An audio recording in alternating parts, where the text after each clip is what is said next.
This is Dr. Hank. I am the CEO and founder of Lux Mode Aesthetics and Wellness. I am a double board certified family nurse practitioner who specializes in family medicine as well as dermatology and aesthetic medicine. I grew to fall in love with this specialty because of advocacy and protection of melanin-rich individuals like myself. If you look historically, we're not widely represented in media or research studies when it comes to skin concerns, but I'm here to create that change where we're advocating, celebrating, and protecting those of color when it comes to the field of skin health and aesthetics. Lux Mode Aesthetics, once again, we're here to create an inclusive space for people of color, for someone who truly understands their skin health, who's willing to advocate for them and protect them. That's what we're creating here. We're here to restore, not change what you look like or who you are, but just to empower you, make you feel more comfortable in your skin, and then just provide a whole holistic approach to the connectedness of the human being. So I created Lux Mode Aesthetics because unfortunately I did not see myself reflected in the beauty industry. I did not see melanin-rich people reflected in the social media, the marketing, or even the research studies for the products that we're using. So it was important to me to create a safe space for people of color and melanin-rich individuals where they could come in, talk about skin health, talk about restoring their youth back, and just regenerative medicine to give them things that they may be lacking. And obviously the education, as well as providing evidence-based resources and treatments for them. I'm a double board certified family nurse practitioner. I specialize in family medicine as well as aesthetic medicine. Growing up, I think looking in beauty campaigns, research studies, even anything in media, we're not widely represented in them. And dealing with dermatologic concerns of myself and having patients who are plagued with skin concerns that's not covered, it kind of motivated me to get into the field of aesthetics and skin health and dermatology to be of service, whereby we're not only advocating for melanin-rich people, we are also protecting and celebrating and dealing with them with precision. I grew to fall in love with this specialty because of advocacy and protection of melanin-rich individuals like myself. If you look historically, we're not widely represented in media or research studies when it comes to skin concerns, but I'm here to create that change where we're advocating, celebrating, and protecting those of color when it comes to the field of skin health and aesthetic. Yeah, so when it comes to melanin-rich skin, our skin is luxury. It holds on to information, and we need to treat it as such. So when it comes to melanin-rich skin, you want to make sure you're treating it with precision. You want to make sure you're protecting it, and you want to make sure you're just dispelling any myths when it comes to skincare and health. From wearing sunscreen to utilizing good moisturizers and peptides, we need to make sure we're protected and, upholding the integrity of our skin. I know previously in the past there have been myths when it comes to the field of aesthetics, but confidence is universal. Men, women, young, old, we all want to feel at home in our skin. As a nurse practitioner in the field of nursing in the United States, there is over 4.7 million nurses, and out of those, about 11% of nurses in the United States are men. Though when it comes to men of color, we represent less than 1%. So I come as one, but I stand as many to represent the history of where we come from. Oh, when it comes to aesthetics, there's a lot of exciting things going on, and we're moving towards a mode of regenerative medicine. We want our bodies to do the work and regenerate and restore. So collagen, elastin, fibroblasts make the skin nice and glowy and dewy. So yeah, you have your classic neuromodulators or your classic, doesn't beat this, Botox. You have your Daxxify that uses peptides, just kind of like blur lines and smooth them out. Then you have your fillers. You have your hyaluronic-based fillers to kind of fill volume deficits, and you also have biostimulating fillers. So that's what goes into the dermis of the skin to kind of keep things nice, tight, and lifted. Then you have things like microneedling. You have your chemical peels to kind of restore and get rid of dyspigmentation. Some people are hyperpigmented, hypopigmented. Want to keep it at the baseline. So some misconceptions in this industry when it comes to aesthetic medicine is being overdone, looking fake, looking plastic, or injecting foreign substances in your body. I believe when things are done with precision and the most minimal amounts, get you the maximum outcome that you want. So less is more when it comes to aesthetics. I think it's a journey, and it's not a race. You want to take things slow and get to where you want to go. We're trying to restore the balance of what you look like prior or what you were trying to get to, rather than creating a whole new face. So I think some of the popular things we see on social media is when things go wrong and it's overdone. We're trying to look undetectable. Undetectable, injectable, using the most minimal amounts to restore the volume deficits that have been lost.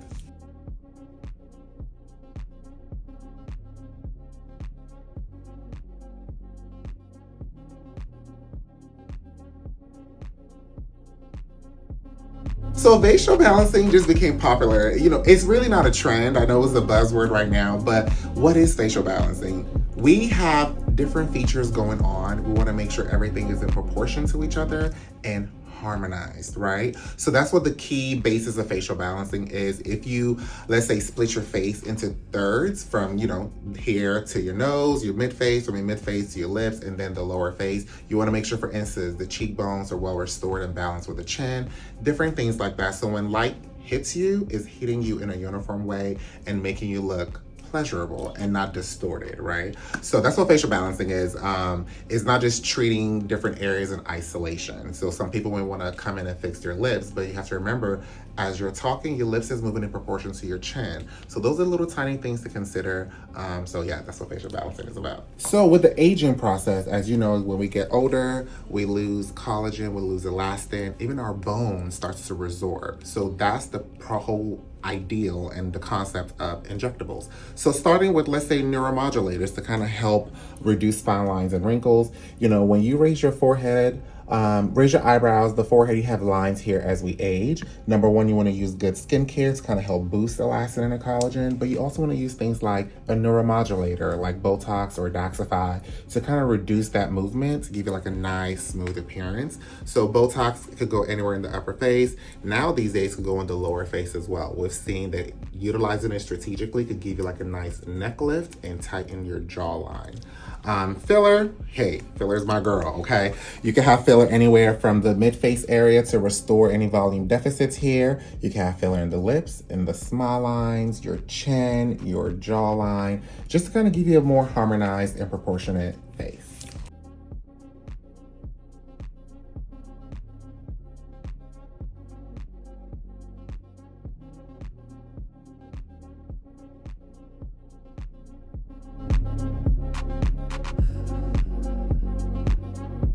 So when we start a consultation, you take the charge. I'm just here to support you with expert advice. So when you take a look at your face, the first thing I'd like to know is just give me 2 or 3 things and features that you love about you. Absolutely. I love my eyes. I love that they're bright. They're big. They're bold. I also love my lips. I know that people contour their lips or get them done, so I love that about myself, and I love the shape of my face as well. Yeah, and I completely agree. You have a beautiful heart to oval shaped face, which is like more desirable. It looks amazing. You have great skin. Don't forget that. You look amazing. Thank you. And the lips is a good shape and definition to them, and still is retaining its plumpness and volume. So yeah, so that's good. When it comes to facial balancing, like I said, we're not just looking at any areas of the face in silo, like just focusing on your lips. We're looking at everywhere in harmony and making sure that they support each other. Because as we age, too, a lot of things people don't think about is bone resorption. Yes. So our temples actually gets more hollow. So that hollowness is what's making everything drop. Wow. So sometimes restoring volume here in your temples will give you that Extra lift back up. Exactly. And we can also do that with the Botox as well on the tail of the eyebrow to kind of give you a lift. With the smile line too, if you look in the mirror, your smile line is basically supported by your cheekbone. Bone loss here will cause the skin to drop, and if you see more shadowing. Yes. So the more you lift the cheekbone and superficially place filler here, that gives you like a blurring effect. Because your face is sinking in as you age, so you want to pull it back out. So in addition to a good skincare moisturizer, something with ceramides and peptides, I think we could do a little sprinkle of aesthetics to kind of enhance everything. You look great, so there's a little sprinkle. Yeah, not much. a little drizzle. Yes, we can definitely get that taken care of for you.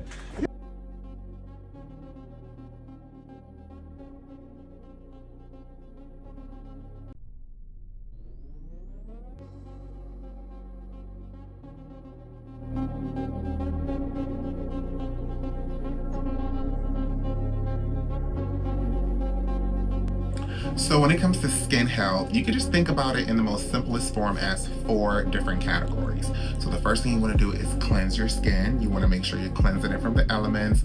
Also knowing your skin type will also help you pick the right cleanser to use. If you're dry, you want to use something that's going to be non-stripping but moisturizing. If you're too moisture, too oily based, you want to make sure you have something that's going to really cleanse those pores. And if you combination, picking the right selection of a cleanser. Then you want to go into protection.